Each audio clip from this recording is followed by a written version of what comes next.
Friends, welcome to Christian content videos. आप सभी को जय मसीह। मेरा नाम प्रसन्न जंगम है। मैं एक क्रिश्चियन अपॉलजिस्ट हूँ। आज मैं ईसाई धर्म में एक सवाल का जवाब देने वाला हूँ और आज का सवाल है, क्या ईसाई महिलाएं हर जगह ओढ़नी है या फिर अपनी सिर को कवर करना है? तो इसका जवाब है बिल्कुल भी नहीं। ऐसा कोई जरूरी नहीं है, ऐसा कोई लॉ नहीं है बाइबल में।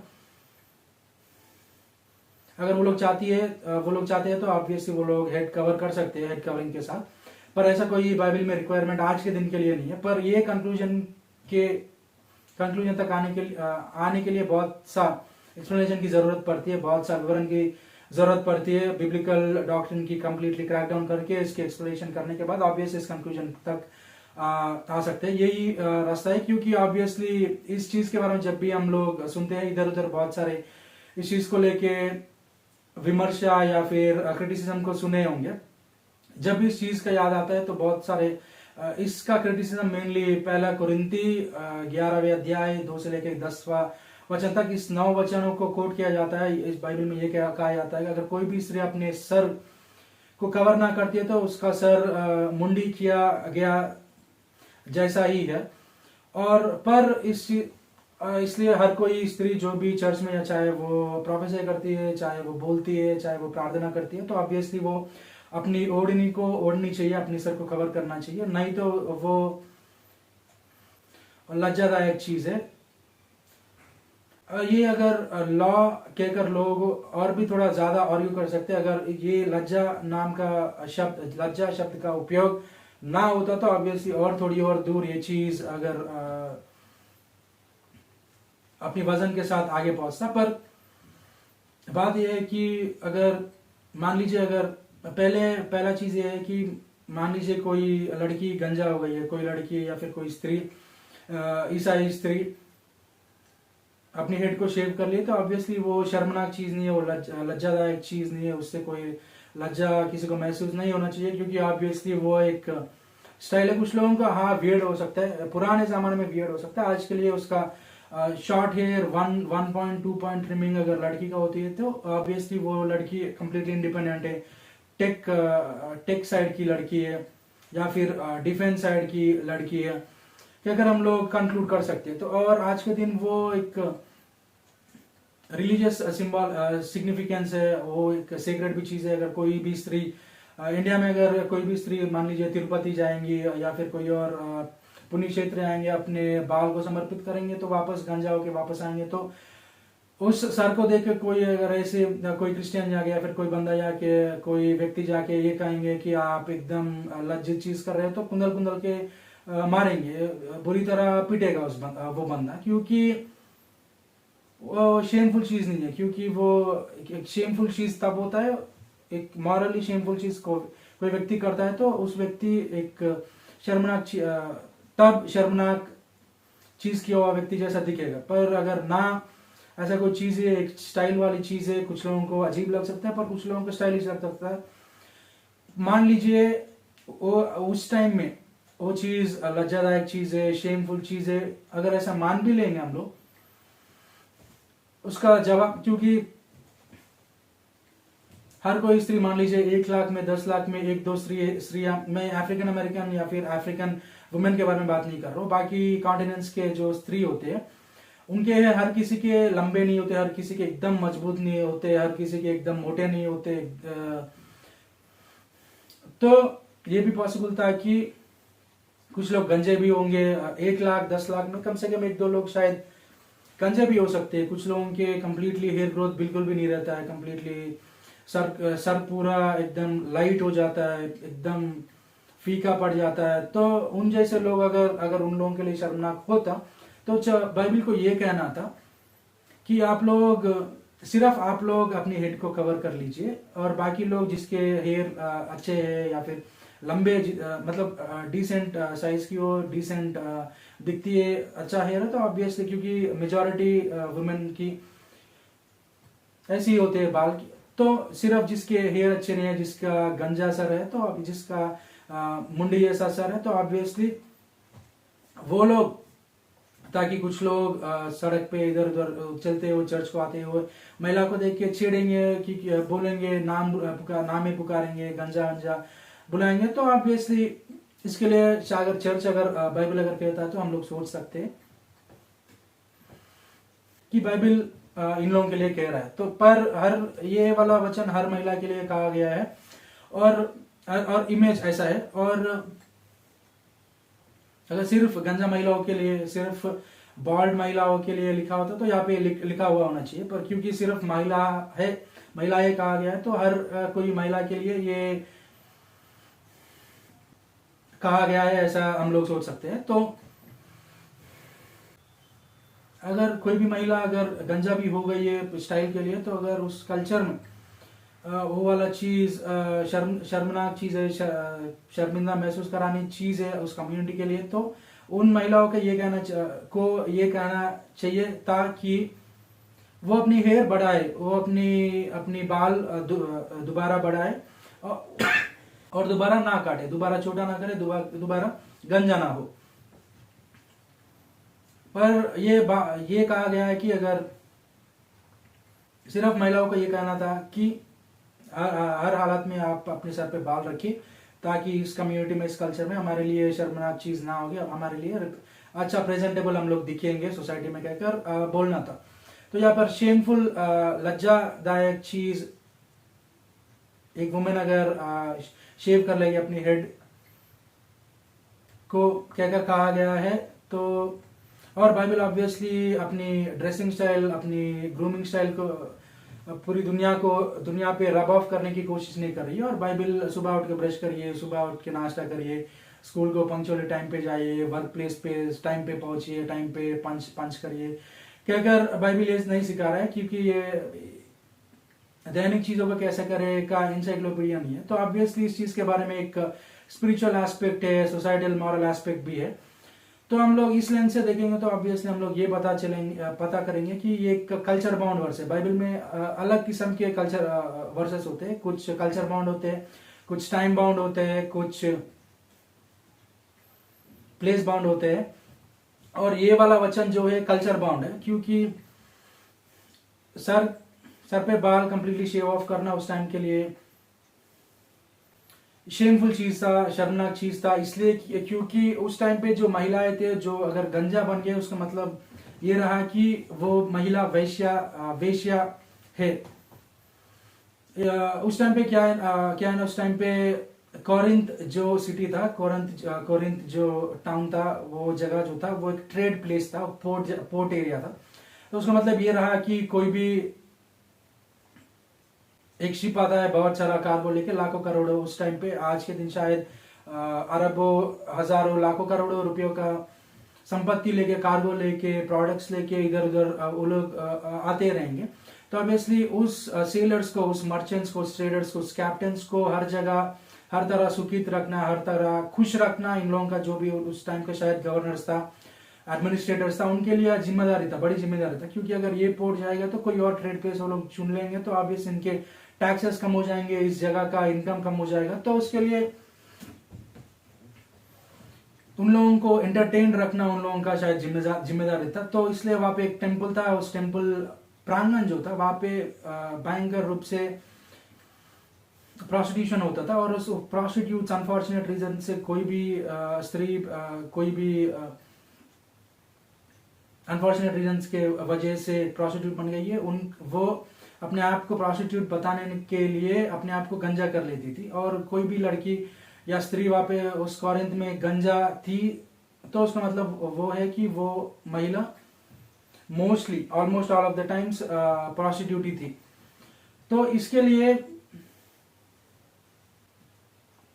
बाइबल सिर्फ जिसके सर गंजा है, क्योंकि बहुत कम ऐसे लड़कियां होती है, महिलाएं होते हैं, तो सिर्फ वो लोग जिसके कम बाल है, जिसके शॉर्ट हेयर है, जिसके एकदम ढीला हेयर है, तो वो लोग जो गंजा है ऑलमोस्ट, वो लोग सिर्फ अपने हेड को कवर कर लीजिए, ये भी नहीं कहा है। और क्योंकि लोग एडवांटेज ले सकते हैं, क्योंकि कोई भी नॉर्मल लड़की जा रही है, उसकी कंप्लीटली एकदम कमर तक का या फिर एकदम 2 फीट का, 3 फीट का, 4 फीट का लंबाई का हेयर ना हो सकता है, नॉर्मल डिसेंट साइज का भी हेयर हो सकता है। तो वो लोग जानबूझ के भी उन लोगों को छेड़ भी सकते थे। उन लोगों को ऐसे ही ट्रीट कर सकते थे, ऐसा भी पॉसिबिलिटी था। तो इसके लिए बाइबल ये कहा है कि हर एक महिला के लिए वो लोग अपने हेयर का लेंथ को भी लेके वो लोग छेड़खानी कर सकते, ऑब्वियसली छेड़ सकते थे। तो इसके और कुछ लोग, अगर कोई स्त्री की कंप्लीटली नॉर्मल बॉब कट हो, छोटा सा हेयर हो, तो उस स्त्री को फॉलो करते हुए अगर चर्च में पहुंचेंगे, ऐसी लड़की है ठीक है, मैं जाके कहीं जा रही है, मैं जाके इनसे बात करता हूँ, कहकर अपनी अपनी बिजनेस के लिए कोई भी चीज है, वो लोग ऐसे बात करेंगे कहकर सोच के चर्च पहुंच जाएंगे, तो वो लोग ये भी समझ सकते हैं कि ये चर्च भी वो श्राइन जैसा, वो टेम्पल जैसा एक चीज है कहकर वो लोग ऐसा समझ भी सकते थे। ऐसा भी एक प्रॉब्लम था। तो इसके लिए सिर्फ छोटे बालों लोगों के लिए नहीं, हर कोई महिला कोई भी हो उसके लिए हेड कवरिंग करना बहुत जरूरी था। वो एक रिक्वायरमेंट था उस टाइम में, और ये अथॉरिटी का साइन था उस टाइम के लिए। मान लीजिए आज के दिन जैसा उस टाइम पे भी शायद एंगेजमेंट रिंग्स हो सकते थे, या फिर अपना जैसा मान लीजिए मंगलसूत्र, मान लीजिए उस टाइम का मंगलसूत्र, मान लीजिए उस टाइम का कोई भी एक चीज में हुआ होता शायद, जिससे देखकर लोग पहचानते कि वो स्त्री शादीशुदा है, वो स्त्री मैरिड है कहकर, उसका पति है, उसका घर का पुरुष है, आदमी है कहकर।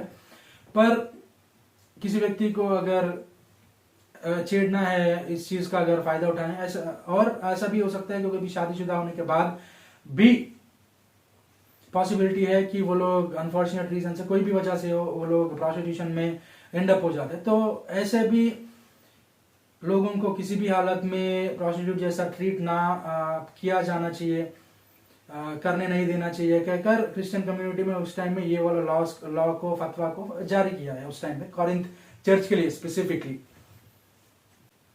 तो वो कल्चर जब भी निकल गया, क्योंकि कॉरिंथ कल्चर हमेशा के लिए नहीं था और हमेशा के लिए नहीं है।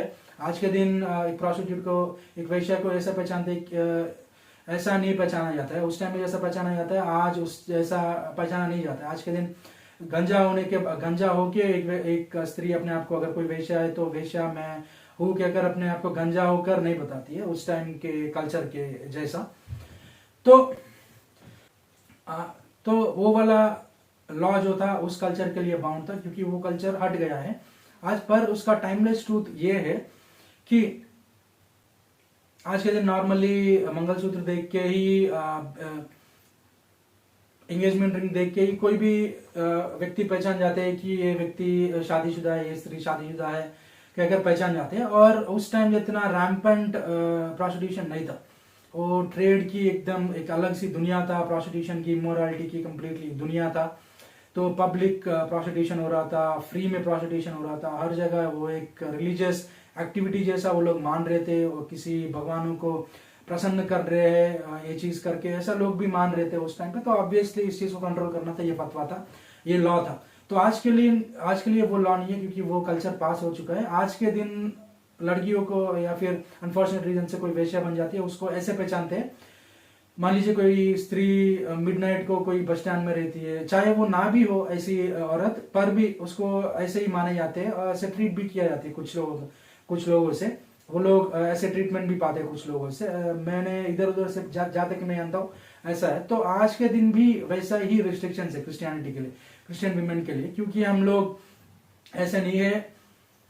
तो हम अपने लाइफ पे अपना मर्द है, अपना पुरुष है, अपना हस्बैंड है, अपना पति है, और अपना पति अपना सर है, और अपना पति का सर क्राइस्ट है। तो इसके लिए हम लोग, अपनी अथॉरिटी अपने पे है, उन लोगों को सम्मान देना चाहिए, और लोग हमें देखकर ऐसा ना पहचाने, ताकि हम लोगों को, मतलब अपनी स्त्रियों को बाहर भी नहीं जाना चाहिए, ऐसी चीजों से दूर रहे और ऐसी कामें ना करे, ताकि लोग हमें वेश्या जैसे पहचाने, वेश्या जैसे ना पहचाने। तो ऐसे चीजों को ना करेंगे।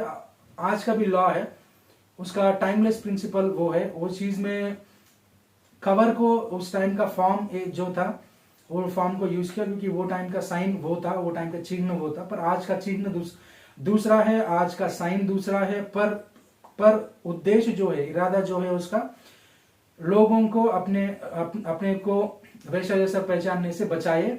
और आज का भी वही क्रिश्चियन लॉ है। क्रिश्चियन महिलाओं को अपने आप को वैसे जैसे लोगों की नजर में ना दिखना चाहिए। अगर जानती है तो उन चीजों से दूर रहना चाहिए। और पहला चीज ये साबित हो गया है, ये सील को तो हम ये डील को तो हम सील कर दिए। और दूसरा चीज ये है कि पुरुष जो थे वो लोग अपने आप को बाल लंबा नहीं कर सकते हैं और अपने सर को कवर भी नहीं कर सकते या फिर टोपी नहीं पहन सकते हैं।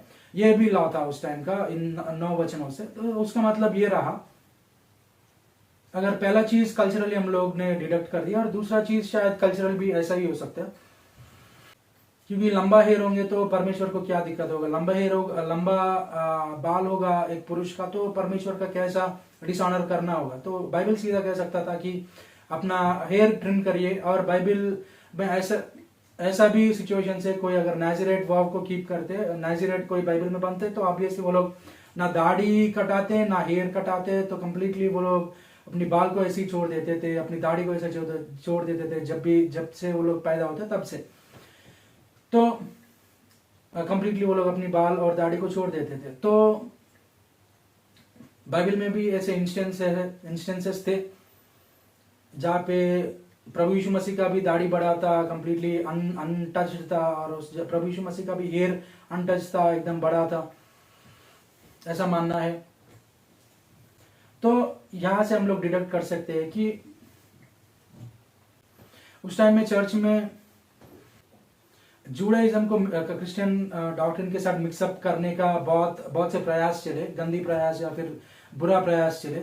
कुछ लोग चर्च में प्रभु यीशु मसीह पे विश्वास रखने के बाद भी खतना कराने की, ये भी कंप्लीटली क्रिश्चियन लॉज है, कंप्लीट को क्रिश्चियंस को कीप करने के लिए, क्योंकि ये भी डॉक्ट्रिन्स फैला रहे थे। तो इसको लेके बहुत से बहस भी हुए, डिस्कशंस भी हुए अपोस्टल्स के साथ, अपोस्टल्स के द्वारा। तो ऐसे सिचुएशंस थे। सो उस टाइम में क्रिश्चियन वुमेन की कम्युनिटी की रेपुटेशन को भी बचाना था, और दूसरी ओर से जूडाइज्म और मुसलमान जैसा यहूदी पुरुष भी पहनते थे। तो मुसलमान जितना बड़ा टोपी नहीं होता था, पर या इस एरिया को कवर करने जूस का अपना टोपी था, उसका अपनी वर्जन का। तो ऑब्वियसली अगर कवर करके एक पुरुष चर्च में आएगा, अगर उस चर्च में कोई न्यू कॉन्वर्ट आएंगे तो लोग उनको देखेंगे तो क्या समझेंगे। उस टाइम का जूइश कम्युनिटी का प्रभाव था, जूडाइज्म का प्रभु यीशु मसीह के द्वारा, और जूडाइज्म और क्रिश्चियनिटी का थियोलॉजिकल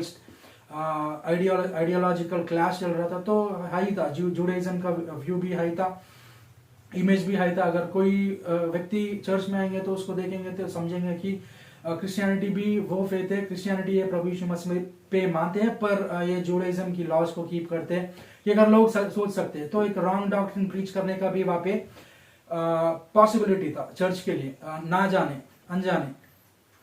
तो इसको भी कंट्रोल करना था। और मान लीजिए उस टाइम में एक स्त्री के लिए अगर गंजा हो जाना, कंप्लीटली मुंडी हो जाना, एक स्त्री के लिए एक साइन था बताने की वो प्रोस्टिट्यूशन में। तो उससे एकदम अलग एक पुरुष को कंप्लीटली केयरलेस, रेकलेस और एक मॉरल बाउंड्स का बिना का जिंदगी जीने वाला व्यक्ति कहकर बताने के लिए कंप्लीटली अपने आप को अनअटेंडेड या फिर एक एम्प्लॉय है उस टाइम में भी, तो ऑब्वियसली कोई काम पे जाएगा तो अपने आप को ट्रिम करना, completely hair time to time ज्यादा ना बढ़े, कंप्लीटली शार्प दिखना चाहिए कहकर कंप्लीटली टचअप्स और ट्रिमअप्स भी करते हुए होंगे। तो उन लोग जैसा ना दिखे, उन लोग जैसा बिल्कुल भी completely employed, completely discipline, completely अपरेट जैसे लोग ना साबित करे, इसके लिए वो लोग कंप्लीटली हिपीज जैसा कल्चर था यूएस में, जैसा अगर आप लोग फॉलो करेंगे तो लंबे बाल लोग होते, लंबे बाल बढ़ाते, गिटार्स प्ले करते, बाइक्स के गैंग्स होते हैं कुछ लोगों के, इधर उधर थोड़ा काम करके पैसे कमाते हैं और बाकी का यश करना, एंजॉय करना, बाइक्स में घूमना, कॉन्सर्ट्स में प्ले करना, दारू पियो, सिगरेट पियो, इसी में उन लोगों का जिंदगी चला जाता था। तो ये हिप्पी कल्चर शायद वो लोग उस टाइम में भी था, हिप्पीज जैसा दिखना, ताकि और अनरूली, अनग्रूम्ड, अनडिसिप्लिन्ड, रेकलेस जैसा दिखना मेल प्रोस्टिट्यूट्स के लिए, और उस प्रोस्टिट्यूशन कल्चर में जो लोग भाग लेते उनके लिए एक साइन था शायद। तो ऐसा भी ना दिखे। पहला चीज था कि वो लोग गंदे ना दिखे, उन लोगों का दिखावट से वो लोग अपमानित, किसी और से गलत प्रोस्टिट्यूट्स करके आइडेंटिफाई किया जाना और उनसे अपमानित होना, उनसे डिसरिस्पेक्टफुली ट्रीट किया जाना, उस चीज को रोकना था। और दूसरा चीज ये रहा कि अपनी थियोलॉजिकल डॉक्ट्रिन था उसको बनाए रखना था, उसको एकदम सक्षम रखना था, उसकी अपनी, क्योंकि न्यू चर्च था तभी क्रिश्चियनिटी ब्लूम हो रही थी, इधर उधर प्रीचिंग कर रहे थे, तो ऑब्वियसली अपनी डॉक्ट्रिन को प्रोटेक्ट करना क्रिश्चियन चर्च के लिए जिम्मेदारी है। तो इसके लिए ये पुरुषों के लिए भी एक लॉ बन गया है। और इसके वजह से एक पुरुष लंबा बाल रखेगा तो ऑब्वियसली उस कल्चर में अपने आप को शर्मिंदा कर लेंगे। तो इसके लिए ये लॉज दिए गए हैं। एक था क्रिश्चियन रेपुटेशन को, रिस्पेक्ट को बचाना था, और दूसरा था क्रिश्चियन डॉक्ट्रिन को बचाना था, क्रिश्चियन थियोलॉजी को बचाना था। तो इसके लिए खास करके मेनली यहाँ पे हम लोग ज्यादा इस चीज पे फोकस करते हैं, वो है महिलाओं के लिए ये लॉ उस टाइम के महिलाओं के लिए, क्रिश्चियन महिलाओं के लिए दिया गया है, ताकि उस कल्चर में अगर मुंडी होंगी कोई लड़की, कोई महिला, तो उसको प्रोस्टिट्यूट कहकर पहचान देते कंप्लीटली। तो इसके लिए वो वाला लॉ था। अगर हर कोई महिला का लंबा हेयर, जो स्टैंडर्ड्स के हिसाब से वो लोग जितना लंबा होते ही वो महिला प्रोस्टिट्यूट नहीं है कहकर वो लोग मानेंगे, और वो हमें क्लियर नहीं है। वो लोग जानबूझ के भी ऐसे कर सकते हैं। अगर लंबे भी बाल हो तो उस महिला को देख के हम लोग मैंने सोचा कि आप भी उनमें से एक हो कहकर वो लोग कह भी सकते हैं, ऐसे ट्रीट भी कर सकते। तो ऐसी ट्रीटमेंट से बचने के लिए ये वाला लॉ दिया गया है। तो ये है दोस्तों इस सवाल का जवाब। सवाल ये रहा कि क्या क्रिश्चियन महिलाएं अपनी ओढ़नी हमेशा ओढ़नी चाहिए, अपनी हेड को हमेशा कवर करनी चाहिए, चाहे घर पे हो, स्कूल में हो, कॉलेज में हो, वर्क प्लेस में हो, चर्च में हो? तो बिल्कुल भी नहीं। अपने ऐसा कोई रिक्वायरमेंट क्रिश्चियनिटी में नहीं है महिलाओं के लिए कि वो लोग अपनी ओढ़नी हमेशा ओढ़े या फिर अपनी हेड को कवर करे। अगर वो लोग चाहते हैं तो ऑब्वियसली वो लोग अपनी हेड को कवर कर सकते हैं, क्योंकि ड्रेसिंग को लेके कोई लॉज नहीं है। जब तक वो इमॉडेस्ट या फिर जब तक वो कंप्लीटली इंडिसेंट या फिर कंप्लीटली वियर्ड कम्युनिटी को नहीं लगेगा तो बिल्कुल भी कोई प्रॉब्लम नहीं है। तो आंसर ये है कि कोई भी क्रिश्चियन महिला को अपनी ओढ़नी हमेशा ओढ़ने की या फिर बिल्कुल भी ओढ़ने की, अपनी ओढ़नी ओढ़ने की कोई रिक्वायरमेंट नहीं है, कोई लॉ नहीं है, कोई जरूरी नहीं है एक क्रिश्चियन महिला को चर्च में या फिर कहीं भी। तो इस सवाल का यही जवाब है दोस्तों। मैं आशा करता हूँ कि आपने यहाँ पे इस सवाल का जवाब पाए हैं, और मैं आशा करता हूँ कि यहाँ पे आपने एक नया चीज सीखे है। अगर आप यहाँ पे नए हो या फिर क्रिश्चियन कंटेंट वीडियोस का सब्सक्राइबर नहीं हो तो कृपया क्रिश्चियन कंटेंट वीडियोस का सब्सक्राइबर बनिए और बेल आइकन पर क्लिक करिए, ताकि जब भी मैं कुछ नया पोस्ट करता हूँ नोटिफिकेशन आप तक पहुंच जाएंगे। और इस वीडियो को आपने देखा है इसके लिए बहुत धन्यवाद। आप इस वीडियो को कृपया लाइक और शेयर करिए, ताकि आपके द्वारा आपके सर्कल्स के लोग भी हेवी और रिच बाइबल अंडरस्टैंडिंग के साथ ब्लेस हो सकते हैं। और इस वीडियो को आपने देखा है इसके लिए बहुत धन्यवाद। Thank you for watching this video. परमेश्वर हम सभी को आशीष दे।